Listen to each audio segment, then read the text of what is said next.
यह वीडियो केवल सामान्य जानकारी के लिए है। कोई भी दवा लेने से पहले डॉक्टर से सलाह अवश्य लें। अगर कोई वीडियो देखकर दवा लेता है तो वह खुद जिम्मेदार होगा। धन्यवाद। हेलो दोस्तों, कैसे हैं आप सब लोग। ठीक है, आज हम बात करने वाले हैं सर्दियों में गले में दर्द जो हो जाता है। ठीक है, और वो दर्द का मेन कारण क्या होता है, टॉन्सिलाइटिस। ठीक है, जो टॉन्सिलाइटिस जो देख सकते हो आप, गले में जो टॉन्सिल्स होते हैं ना, उनके अंदर सूजन आ जाना। ठीक है, जहाँ पे भी टिस वर्ड दिखे वहाँ का मतलब है सूजन आ जाना। ठीक है, तो अभी जो है सर्दियों का मौसम चल रहा है। ठीक है, जैसे अभी गर्मियों से जस्ट सर्दियाँ आई है और ये जो सर्दियों का शुरुआती मौसम है ना, उसमें जो टॉन्सिल्स फूलने की जो समस्या है वो बहुत ज़्यादा देखने को मिलती है। लोगों को गले में बहुत ज़्यादा दर्द होता है, खाने पीने में बहुत सारी परेशानियों का सामना करना पड़ता है। ठीक है, तो सर्दियों के अंदर अपने को उसको क्या ट्रीटमेंट देना है, कौन सी एंटीबायोटिक देनी है, ठीक है, और दर्द के लिए क्या देना है, इंजेक्शन में क्या देना है, सब की आज यहाँ पर अपन बात करेंगे। तो सबसे पहले मैं आपको जो डायग्राम के थ्रू मैं आपको समझा दूं कि जो से ये जो टॉन्सिल्स आपको दिख रहे हैं, ये बिल्कुल नॉर्मल टॉन्सिल्स आपको दिख रहे हैं। ठीक है, जैसे आप पेशेंट का मुंह खुलवा के देखोगे तो आपको अंदर से दिखेंगे कि ये जो यहाँ पे है स्वेलिंग आ गई है। ठीक है, यहाँ पे आपको वाइट या फिर रेड स्पॉट भी आपको दिख सकते हैं, तो आप समझ जाओगे कि पेशेंट को क्या है, टॉन्सिलाइटिस की वजह से गले में दर्द है। ठीक है, तो इस तरीके से आप उनको देख सकते हैं, समझ सकते हैं। ठीक है, और अब यहाँ पे जो देखते हैं इस डायग्राम में कि आपको टॉन्सिल्स कहाँ कहाँ है। ठीक है, यहाँ पे 3 टाइप के टॉन्सिल्स होते हैं। ठीक है, सॉरी, मतलब कि जो 4 तरह के जो टॉन्सिल्स हैं उनकी। ठीक है, तो अब यहाँ पे अपन बात करते हैं टॉन्सिल्स के टाइप्स की। ठीक है, कि टॉन्सिल कहाँ कहाँ होते हैं, कितने प्रकार के होते हैं। यहाँ पे फेरेंजियल टॉन्सिल्स अगर आप फ्रंट से मुंह खुलवा के देखोगे तो यहाँ पे आपको देखने को मिल सकते हैं। ठीक है, जो कि हल्के फुल्के विजिबल होते हैं, और जो पैलेटाइन टॉन्सिल्स होते हैं ये इनमें बहुत ज़्यादा प्रॉब्लम होती है, स्वेलिंग भी इनमें बहुत ज़्यादा होती है। और जैसे अपन पेशेंट का मुंह खुलवा के देखते हैं तो ये अपने को आसानी से दिखते हैं। ठीक है, फिर यहाँ पे है लिंगुअल टॉन्सिल्स है। ठीक है, फिर ट्यूबल टॉन्सिल्स है। यहाँ पे आप इनको देख सकते हो अच्छे से कि कहाँ कहाँ पे कौन कौन से टॉन्सिल्स है। ठीक है, तो ये जो सारे टॉन्सिल्स होते हैं ना, इनमें स्वेलिंग आ जाती है, जिसकी वजह से अपने को गले में खाने पीने में दर्द होता है। ठीक है, और इनके अंदर बहुत ज़्यादा परेशानी होती है, पेन बहुत ज़्यादा होता है। तो यहाँ पे सिम्टम्स में दिया हुआ है सोर थ्रोट। ठीक है, कि गले में प्रॉब्लम हो जाएगी, डिफिकल्टी इन स्वेलिंग, निगला नहीं जाएगा, खाना नहीं खाया जाएगा, जब भी अपन खाएंगे दर्द होगा, रेड लाल लाल सा वहाँ पे हो जाएगा, वाइट स्पॉट दिख सकते हैं, सूजन आ जाएगी। ठीक है, वाइट और येलो स्पॉट भी आपको दिख सकता है। ठीक है, फीवर, उसके साथ जो पेन, उसकी वजह से फीवर हो सकता है, हेडेक आ जाता है, लॉस ऑफ वॉइस, आप बोल नहीं पाओगे क्योंकि बोलोगे तो आपको पेन होने लगता है। ये सारे जो सिम्टम्स होते हैं वो देखने को मिलते हैं, जैसा कि मैंने आपको बताया है। ठीक है, उसके बाद में जो है इसका कोजेस क्या क्या होते हैं, कि भाई किस कारण से होता है। तो एक तो होता है वायरल और एक होता है बैक्टीरियल। ठीक है, वायरल जो और बैक्टीरियल, जो वायरल इन्फेक्शन है ना, उसके अंदर तो क्या हो जाता है, जो यहाँ पे जो स्वेलिंग में अगर आप देखोगे तो स्पॉट्स आपको रेड रेड स्वेलन टॉन्सिल्स आपको दिखेंगे यहाँ पे, और जो बैक्टीरियल इन्फेक्शन होता है उसमें आपको वाइट स्पॉट्स दिखते हैं। तो आप ऐसे पता लगा सकते हैं कि वायरल इन्फेक्शन हुआ है या फिर बैक्टीरियल इन्फेक्शन हुआ है। ठीक है, तो जैसे वायरल इन्फेक्शन में जैसे कॉमन कोल्ड में इन्फ्लुएंजा वगैरह हो गया, कोजेक वायरस हो गया, इनकी वजह से हो जाता है। ठीक है, बैक्टीरिया में स्टेफाइलोकोकस हो गया, ठीक है, स्ट्रेप्टोकोकस हो गया, इन सब की वजह से ये इन्फेक्शन फैल जाता है। कई बार ये फंगल इन्फेक्शन की वजह से भी होता है, जो कैंडिड इन्फेक्शन होता है, कैंडिडियासिस का, कैंडिडियासिस, तो उसकी वजह से भी ये हो सकता है। लेकिन जो मोस्टली सर्दियों में होता है वो वायरल और बैक्टीरियल इन्फेक्शन भी होता है। ठीक है, तो इनको अपन देख सकते हैं कि किस प्रकार से कि वायरल हुआ है या बैक्टीरियल हुआ है, उसके हिसाब से अपने को ट्रीटमेंट देना है। तो वायरल इन्फेक्शन को अगर मैं ट्रीटमेंट प्रोफाइल की बात करता हूँ तो वायरल इन्फेक्शन को जैसे आपको कुछ नहीं करना है, आपको पेन किलर देना है बस, और हल्के पानी मतलब गर्म पानी में नमक डाल के गार्गल्स कर लेने हैं, वो ऑटोमेटिकली ठीक हो जाते हैं 5 से 7 दिन के अंदर अंदर। ठीक है, आपको बस पेन को मैनेज करना है, पेन को मैनेज करने के बाद पेन किलर उसको दे दीजिए, वो वायरल जो है टॉन्सिल्स उससे ठीक हो जाते हैं। लेकिन बैक्टीरियल टॉन्सिल्स के अंदर अपने को एंटीबायोटिक देने की ज़रूरत पड़ती है, उसकी हम बात करेंगे कि अपने को क्या ट्रीटमेंट है, उसके अंदर क्या ट्रीटमेंट पूरा अपने को पेशेंट को देना है, ताकि उसके टॉन्सिल्स जो होते हैं जल्दी से जल्दी ठीक हो जाए, आसानी से वो खाना वगैरह खा सके। ठीक है, तो ट्रीटमेंट के अंदर सबसे पहले आता है, अगर पेशेंट को बहुत ज़्यादा पेन हो रहा है, स्वेलिंग ज़्यादा आ रही है, ठीक है, सारे टॉन्सिल्स फूले हुए हैं, गले से कुछ खाया नहीं जा रहा है, गले में बाहर तक सूजन अपने को दिख रही है, अंदर भी सूजन है, पानी तक उसको पीने में दर्द हो रहा है, तो उसको पेन को रोकने के लिए अपने को क्या करना पड़ेगा, उसको hand to hand diclofenac injection जो होता है 3 ml का, वो IM रूट के थ्रू पेशेंट को लगाना होगा। ठीक है, जैसे पेशेंट खाना खा लेता है, हल्का फुल्का कुछ खा लेता है, चाय वगैरह कुछ भी पिया हो, उसको आप डाइक्लोफेनाक जो इंजेक्शन है, डिक्लोटाल या फिर कोई भी है 3 ml का इंजेक्शन, आप उसको IM रूट के थ्रू लगा देंगे, ताकि उसका पेन को मैनेज कर सके, क्योंकि पेन को मेनली मैनेज करना बहुत ज़्यादा ज़रूरी है, वरना पेशेंट को डिस्कम्फर्ट फील होता है। उसके बाद में सेकंड नंबर पे है जो कि अपने को IV एंटीबायोटिक यूज़ करनी। ठीक है, वीनस एंटीबायोटिक उसमें अपने को यूज़ करना है इंजेक्टेबल में सेफ्ट्रिएक्सोन, ठीक है। सेफ्ट्रिएक्सोन जो कि काफ़ी यूज़ होता है और इसका बहुत ज़्यादा यूज़ होता है क्योंकि ये एक हायर एंटीबायोटिक है सिफेलोस्पोरिन ग्रुप की, जो कि सिफेलोस्पोरिन ग्रुप्स की जो एंटीबायोटिक होती है ना, उसका हर डिजीज़ में अपने को बहुत ही अच्छा इफेक्ट देखने को मिलता है।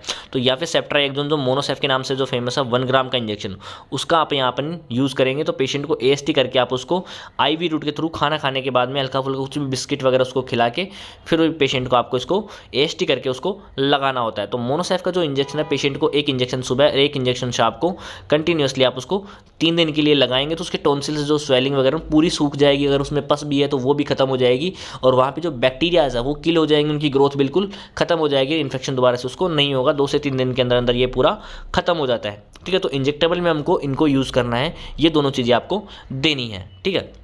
अब बात करते हैं ओरल ट्रीटमेंट की। तो ओरल ट्रीटमेंट में सर्दियों के अंदर या पेन को मैनेजमेंट करने के लिए पेन को मैनेज करना बहुत ज़्यादा जरूरी है। तो उसमें अपन मैक्सोफेन प्लस का यूज़ कर सकते हैं, आइबुप्रोफेन, पैरासीटामोल की जो कोई भी टैबलेट आती है, ठीक है, उसको अपन पेशेंट को दे सकते हैं ताकि वहाँ पे उसको पेन ना हो। यहाँ पे अपन जीरोडोल SP भी दे सकते हैं, ठीक है, और या आइबुप्रोफेन, पैरासीटामोल भी दे सकते हैं। इन सबको आपको पेन को मैनेज करना है, उसको पेशेंट को दर्द नहीं होना चाहिए। तो ये जो टैबलेट है पेशेंट को वो सुबह शाम दिया जा सकता है। अगर बहुत ज़्यादा पेन हो तो पेशेंट को दिन में 3 बार भी खाना खाने के बाद में दी जा सकती है, ठीक है। तो ये हो गई टैबलेट पेन को मैनेज करने के लिए। सेकंड नंबर पे जो टैबलेट आती है एंटीबायोटिक, जो सर्दियों का मौसम है उसमें जो है एंटीबायोटिक वो सिप्ला या फिर किसी भी ब्रांड के आप ले सकते हैं। एजिसिप यहाँ पे लिखा हुआ है, एजिथ्रोमाइसिन, ठीक है। एजिथ्रोमाइसिन किसी ब्रांड के आप ले लीजिए, लेकिन काफ़ी अच्छी खासी है तो नामी ब्रांड का लीजिए, फिर इथिकल आप यूज़ करेंगे तो ज़्यादा बेटर रहेगा, ठीक है। क्योंकि आजकल जो काफ़ी न्यूज़ों में सुनते हो कि जो नॉर्मल कंपनी होती है उनके सैंपल बहुत ज़्यादा फेल हो जाते हैं। तो एजिसिप जो सिप्ला की जो या फिर किसी भी ब्रांड की जो एजिथ्रोमाइसिन की जो 500 mg की जो टैबलेट होती है उसको आपको दोपहर के अंदर एक बार पेशेंट को देना होता है, ठीक है। ये खाना खाने के 2 घंटे पहले दे सकते हैं, खाना खाने के 2 घंटे बाद में। तो इसको ईजिली रहता है कि आपको सर्दियों के अंदर दोपहर के अंदर इसको दीजिए, आपको बहुत ही अच्छा इफेक्ट देखने को मिलता है, जिससे वो जो सारे बैक्टीरियाज वो है माउथ में अवेलेबल है, ठीक है, ये ब्लड में जा करके उनको अच्छे से किल कर देती है। जो बैक्टीरियाज वहाँ पे ग्रोथ उसकी बिल्कुल बंद हो जाती है, ठीक है। कई बार इसके लिए क्लैरिथ्रोमाइसिन भी यूज़ किया जाता है, लेकिन एजिथ्रोमाइसिन का इफेक्ट अपने को ज़्यादा देखने को मिलता है। गर्मियों में के अंदर अपन इसमें अमोक्सी 625 का यूज़ कर लेते हैं। एजिथ्रोमाइसिन का सर्दियों में बहुत ज़्यादा इफेक्ट देखने को मिलता है, इसलिए हमने यहाँ पे एजिथ्रोमाइसिन में आपको बता रहा हूँ जो अपन खुद प्रैक्टिकली यूज़ करते हैं। थर्ड नंबर पे जो टैबलेट है वो मोन्टेक LC, ठीक है, आपको पता है एंटीस्टामिनिक ड्रग है और ये मास्ट चाइल्ड स्टेबलाइजर है, ठीक है। मोन्टेलकास्ट लिवोसिट्राजिन जो जिस वजह से कॉमन कोल्ड हुआ है, सर्दी का मौसम जो है ना उसके अंदर जो कॉमन कोल्ड है, गले के अंदर खराश है, ठीक है, हल्की फुल्की अगर खांसी भी चलती है तो उसको रोकने के लिए मोन्टेक LC सबसे ज़्यादा ज़रूरी होती है, ठीक है। तो मोन्टेक LC की जो टैबलेट है वो एक टैबलेट सुबह और एक टैबलेट शाम को आप पेशेंट को दे दीजिए, कोई दिक्कत नहीं है। अगर पेशेंट ड्राइविंग या फिर कोई एक्टिव वर्क करता है तो उसको आप सिर्फ रात को देंगे तो ठीक है, क्योंकि इससे हल्की फुल्की पेशेंट को नींद आ सकती है या हल्का फुल्का आलस उसको आ सकता है। तो अगर आप उसको रात को सिंगल टैबलेट दे सकते हैं या फिर नॉर्मली उसको दिन में 2 टैबलेट, एक सुबह और एक शाम को खाना खाने के बाद में आप उसको दे सकते हैं, कोई इश्यू नहीं है। तो मोन्टेक LC की टैबलेट भी आपको पेशेंट को देनी होती है उन दोनों टैबलेट्स के साथ में, ठीक है। उसके बाद में जो 4th नंबर पे जो टैबलेट है, ठीक है, वो है टैबलेट वाइसोलोन, ठीक है। टैबलेट वाइसोलोन ये 4th नंबर की टैबलेट है। ये इसके अंदर आता है प्रेडनिसोलोन और ये 10 mg की जो टैबलेट है वो अपने को यूज़ करनी है। ये एक स्टेरॉइड है। स्टेरॉइड का काम क्या है, तो ये पेन को रोकता है, ठीक है, वहाँ पे जो स्वेलिंग हो रही है उसको रोकता है, ठीक है। जो बैक्टीरियल ग्रोथ का जो बाकी सारी जो एंटीबायोटिक जो अपन ड्रग्स यूज़ करें ना उनके एक्शन को फास्ट कर देता है ताकि जो रिकवरी है पेशेंट की वो फास्ट हो सके, ठीक है, रिकवरी को फास्ट कर देता है ताकि पेशेंट जल्दी से रिकवर हो सके। और वाइसोलोन जो टैबलेट होती है इस टैबलेट को भी जो पेन किलर या फिर जो अपन मोन्टेक LC जो साथ में ले रहे हैं उसके साथ में ही सुबह शाम एक टैबलेट इसको दी जाती है, ठीक है, पेशेंट को ये टैबलेट देते हैं। तो वाइसोलोन 10 mg की टैबलेट भी आपको पेशेंट को देनी होती है। अगर किसी को टॉन्सिल्स हो रहे हैं तो स्वेलिंग वगैरह हो रही है तो उससे क्या होता है उसकी जो स्वेलिंग है ना बिल्कुल खत्म हो जाएगी, पेशेंट को पेन भी नहीं होगा, इजीली वो ये टैबलेट्स लेने के बाद में उसको पेन नहीं होता, आसानी से वो कुछ खा पी भी सकता है, ठीक है। तो ये टैबलेट आपको उसको देनी होती है। तो ये चारों टैबलेट हो गई कि पेशेंट को अपने को क्या क्या देना है। उसके बाद में हेक्सिडिन माउथ वॉश, ठीक है, हेक्सिडिन माउथ वॉश इसके अंदर आप देख सकते हो क्लोरहेक्सिडिन माउथ वॉश यहाँ पे लिखा हुआ है, ठीक है। तो इसके अंदर क्लोरहेक्सिडिन माउथ वॉश आता है। जो क्लोरहेक्सिडिन का काम क्या है कि जो ओरली अपन इसको माउथ वॉश करना है, गार्गल करना है अपने को थोड़ा सा और फिर इसको मतलब थूक देता है। तो अपन की ये क्लोरहेक्सिडिन का काम क्या है, ये लोकली जाके एक्शन करता है। लोकली जाके जैसे ही वो टॉन्सिल्स को कॉन्टैक्ट में आता है तो वहाँ पर जो बैक्टीरियाज अवेलेबल है उनको किल करता है और वहाँ पर जो माउथ के अंदर जो वो सारे बैक्टीरियाज ग्रोथ हो रहे हैं उन ग्रोथ को भी क्या करता है, प्रिवेंट कर देता है, बिल्कुल बंद कर देता है। तो वहाँ से लोकली इसका एक्शन देखने को मिलता है।